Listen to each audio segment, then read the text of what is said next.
it's last week on this side of the hill with Rusty Carhorn. Roy Parker and his feral horse, and tonight's special guest is holiness Pope Benedict XVI. Now here's your host, Rusty Carhorn.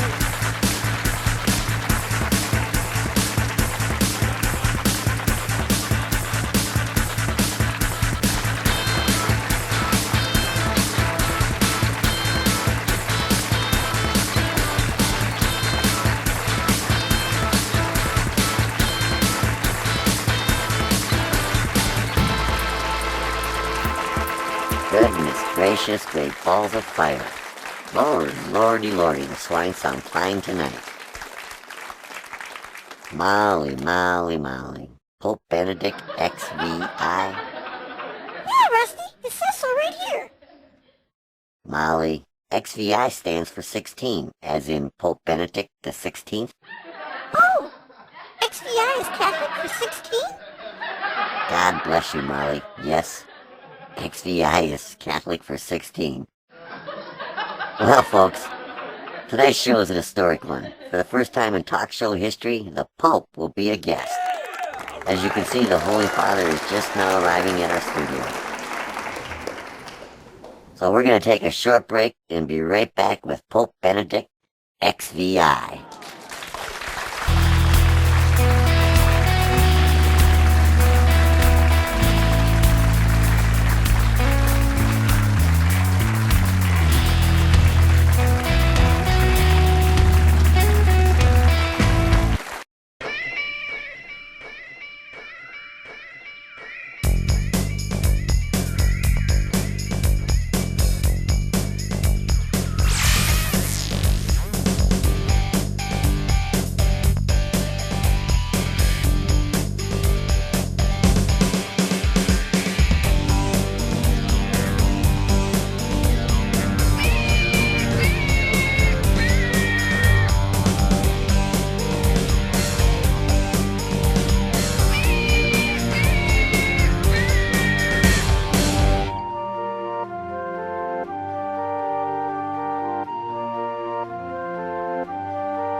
Welcome back, folks. I'm so excited. This is the most incredible moment of my career. But before we go any further, I just want to say to my mocking and ignorant friends and family, and especially to all the girls who would not date me, sit on this and rotate. And now, without further ado, the successor of St. Peter, the Prince of the Apostles, the Bishop of Rome, and the Vicar of Christ, known to his mother as Georgie Mario Bergoglio, a.k.a. Francis to his friends, which includes you and me, and one heck of a nice guy, His Holiness Pope Benedict the 16th.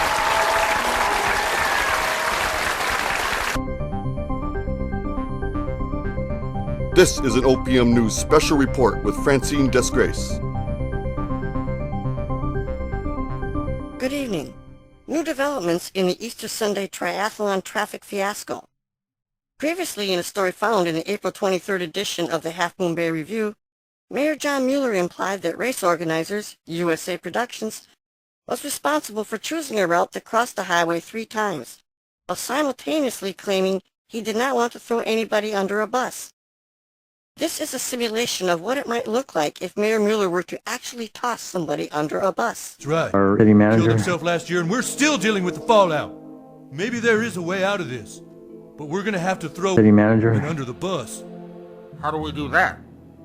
We get a bus, and then we throw City manager. him under it. Don't let me waste. Stop waking.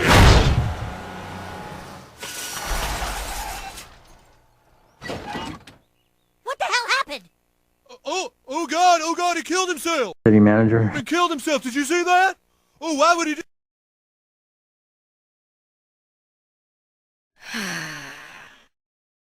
At the May 6th Half Moon Bay City Council meeting, Councilwoman Naomi Partridge expressed her exasperation with the decision of race organizers to use the Johnston House. We need to make sure that if they are going to come back and do this, they need to stay on the west side of Highway 1. They should not be crossing Highway 1 at all. At the same May 6th meeting, Mayor John Mueller, a.k.a. Farmer John, said the following. Then the event went off, and unfortunately it did cause some pretty major delays for our residents, and it was a situation that, as I said, will never happen again as long as I'm here, and I think the rest of us. We at OPM News have new information indicating that maybe Mayor Mueller should have tossed himself under that proverbial bus. In a February 23rd email disclosed through a citizen PR request, and which has been exclusively obtained by OPM News, race organizers state the following. After talks with John Mueller, it looks like we now have a home for the finish of the race, in parentheses, Johnston House. This backs up assertions made by race organizers that they had other routes in mind which did not require crossing Highway 1. In an April 24th news article written by Mark Foyer, race organizer Ray Coelho said, I had different bike routes and different endings. The city liked the Johnston House. Stay tuned to OPM News for further developments on this fast-evolving story. Now back to This Side of the Hill with Rusty Foghorn. This has been an OPM News special report. We now return you to our regular programming already in progress.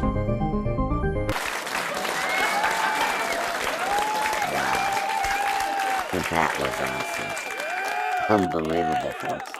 The Pope responding to my questions as if he were one of us. Wow, not only does the man have a direct line to God, he's honest. What did you think, Molly? Did you catch the part about legitimate wealth redistribution? Sounds like Russian for Bolshevism to me, Rusty. Yeah, it does sound like Bolshevism, Molly. And the meek shall inherit the earth. We'll be right back, folks.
Well, it's been a historic evening, folks. One that I will remember for the rest of my life. Interviewing Pope Francis, Benedict, or whatever the guy's name was, has been the highlight of my career. Now that His Holiness has left the building, the network has instructed me to humble myself before we sign off. Rusty, there's something you should know about the interview. Not now, Molly. I need to deal with some unpleasantness. Folks, thousands of you called in and sent mail asking why the This Side of the Hill show wasn't broadcast. I thought you got fired for walking off the show, Rusty. Oh, no! You should be so lucky, Molly. I was reprimanded by the network brass for uttering profanity in prime time with a one-show suspension. Uttering profanity in prime time. Give me a break. I mean, come on, girl. I was ordering my second beer at the San Benito when I saw you guys replay the dang clip where my crack staff, for some reason, didn't bleep out my spontaneously uttered explicative. Thus, the suit from the network over there with the censor button. I think it's your own fault, Rusty. You said a no-no. Yes, Molly, I did. I said a no-no. What do you want me to do? Confess my sin and ask for forgiveness? Anyhow, only the Lord and the network CEO knows why. Let's show everybody my no-no. Yeah. Okay. Well, here's the thing. I ain't shoveling that.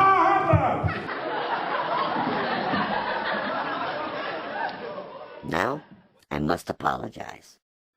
I am sorry for the sloppy work of my staff, who somehow managed not to bleep the word, "Now get ready, Mr. Censor," before they replayed a clip that shouldn't have been recorded in the first place.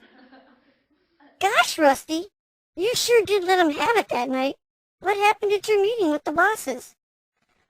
I'd love to tell you, Molly, but then I'd have to kill you. A non-disclosure agreement has been signed. We are to never speak of this again.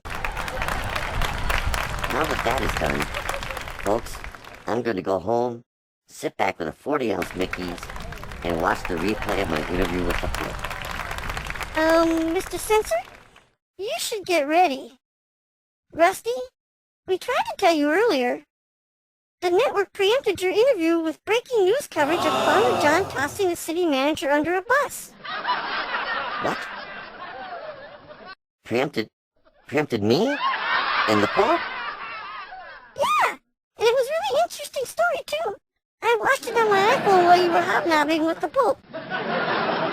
You're jerking my chain, right? No, it was really funny. We even had a cartoon of Farmer John tossing the city manager under a bus.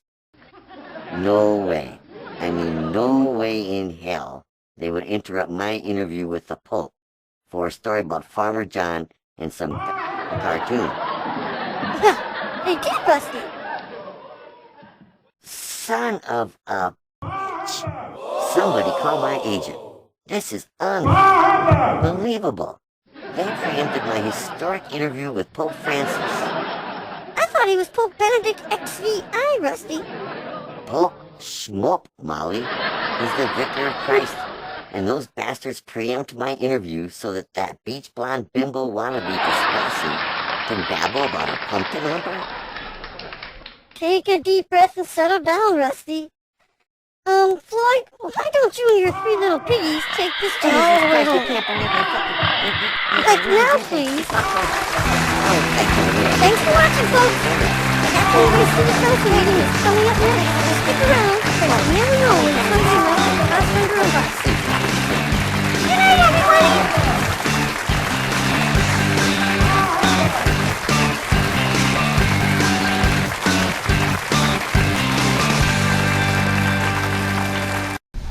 So is this an update meeting that everything we were doing, we are doing?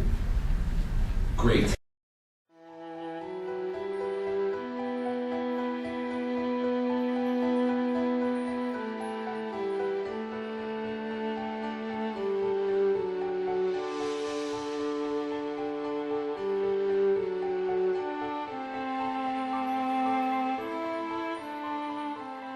Hello, I am Percy Lepuru.